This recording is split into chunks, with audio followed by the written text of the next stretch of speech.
ഹൈദരാബാദിൻ്റെ ഹൃദയഭാഗത്ത് പ്രശസ്തമായ ചാർമിനാറിനോടടുത്തായി സ്ഥിതി ചെയ്യുന്ന മക്ക മസ്ജിദ് ഇന്ത്യയിലെ ഏറ്റവും വലിയതും ചരിത്ര പ്രാധാന്യമുള്ളതുമായ പള്ളികളിലൊന്നാണ്. നൂറ്റാണ്ടുകളായി വിശ്വാസത്തിൻ്റെയും സംസ്കാരത്തിൻ്റെയും വാസ്തുശില്പ മികവിൻ്റെയും പ്രതീകമായി ഈ പള്ളി നിലകൊള്ളുന്നു. 17-ാം നൂറ്റാണ്ടിൻ്റെ തുടക്കത്തിൽ ആരംഭിച്ച ഇതിൻ്റെ മഹത്തായ നിർമ്മാണ പ്രവർത്തനം പൂർത്തിയാക്കാൻ ഏകദേശം 77 വർഷത്തോളം സമയമെടുത്തു. ആയിരക്കണക്കിന് തൊഴിലാളികളും ശില്പികളും വർഷങ്ങളോളം അധ്വാനിച്ചാണ് ഈ പള്ളി പണി കഴിപ്പിച്ചത്. ഭരണാധികാരികൾ മാറിയിട്ടും നിർമ്മാണം നിലച്ചില്ല. നിരവധി പതിറ്റാണ്ടുകളുടെ പരിശ്രമത്തിനൊടുവിൽ മക്ക മസ്ജിദ് പൂർണ്ണരൂപം പ്രാപിച്ചു. ഈ പള്ളിക്ക് മക്ക മസ്ജിദ് എന്ന പേര് ലഭിച്ചതിന് പിന്നിലും ഒരു പ്രത്യേക ചരിത്രമുണ്ട്. മക്കയിൽ നിന്ന് കൊണ്ടുവന്ന മണ്ണ് ഉപയോഗിച്ച് നിർമ്മിച്ച ഇഷ്ടികകൾ പള്ളിയുടെ പ്രധാന ഭാഗങ്ങളിൽ ഉപയോഗിച്ചുവെന്നാണ് പരമ്പരാഗത വിശ്വാസം. അതിനാലാണ് ഈ പള്ളി മക്ക മസ്ജിദ് എന്ന പേരിൽ അറിയപ്പെടുന്നത്. വാസ്തുശില്പത്തിന്റെ അത്ഭുതമായി കണക്കാക്കപ്പെടുന്ന മക്ക മസ്ജിദ് വമ്പിച്ച ഗ്രാനൈറ്റ് കല്ലുകൾ ഉപയോഗിച്ചാണ് നിർമ്മിച്ചിരിക്കുന്നത്. പള്ളിയുടെ മുൻവശത്തുള്ള വലിയ കമാനങ്ങളും വിശാലമായ നമസ്കാര ഹാളും അതിസൂക്ഷ്മമായ കൊത്തുപണികളും ഇന്നും സന്ദർശകരെ വിസ്മയിപ്പിക്കുന്നു. ഒരേ സമയം 10,000-ഓളം വിശ്വാസികൾക്ക് ഇവിടെ നമസ്കരിക്കാൻ കഴിയുമെന്നാണ് കണക്കാക്കപ്പെടുന്നത്. പള്ളിയുടെ വിശാലമായ മുറ്റത്ത് ഒരു ജലാശയവും പഴയ കാലത്തെ ഒരു സൂര്യഘടികാരവും കാണാം. കാലം എത്ര മാറിയാലും ഈ നിർമ്മിതികൾ ഇന്നും ആ പഴയ ചരിത്രത്തെ ഓർമ്മിപ്പിച്ചുകൊണ്ടിരിക്കുന്നു.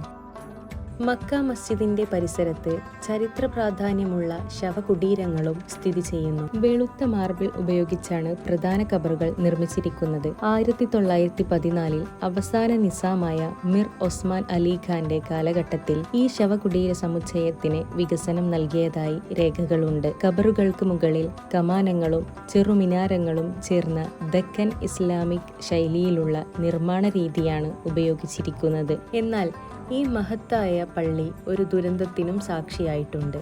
2007 മെയ് 18 വെള്ളിയാഴ്ച ജുമുഅ നമസ്കാരത്തിനിടെ പള്ളിക്കുള്ളിൽ ബോംബ് സ്ഫോടനം നടന്നു. ഈ സംഭവത്തിൽ നിരവധി ആളുകൾ കൊല്ലപ്പെടുകയും പലർക്കും പരിക്കേൽക്കുകയും ചെയ്തു. ഹൈദരാബാദിന്റെ ചരിത്രത്തിൽ വലിയ ദുഃഖം വിതച്ച സംഭവങ്ങളിലൊന്നായി ഇത് ഇന്നും ഓർമ്മിക്കപ്പെടുന്നു.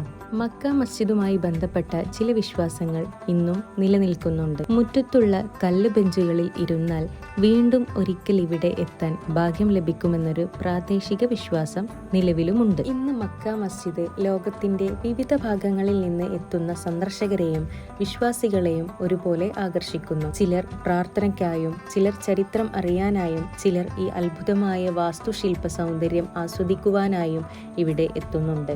നൂറ്റാണ്ടുകളുടെ ചരിത്രവും വിശ്വാസവും പാരമ്പര്യവും ശില്പകലയും ഒരുമിച്ച് ചേർന്നു നിൽക്കുന്ന മക്ക മസ്ജിദ് ഹൈദരാബാദിന്റെ ഏറ്റവും വിലപ്പെട്ട പൈതൃക സ്മാരകങ്ങളിലൊന്നായി ഇന്നും അഭിമാനത്തോടെ നിലകൊള്ളുന്നു.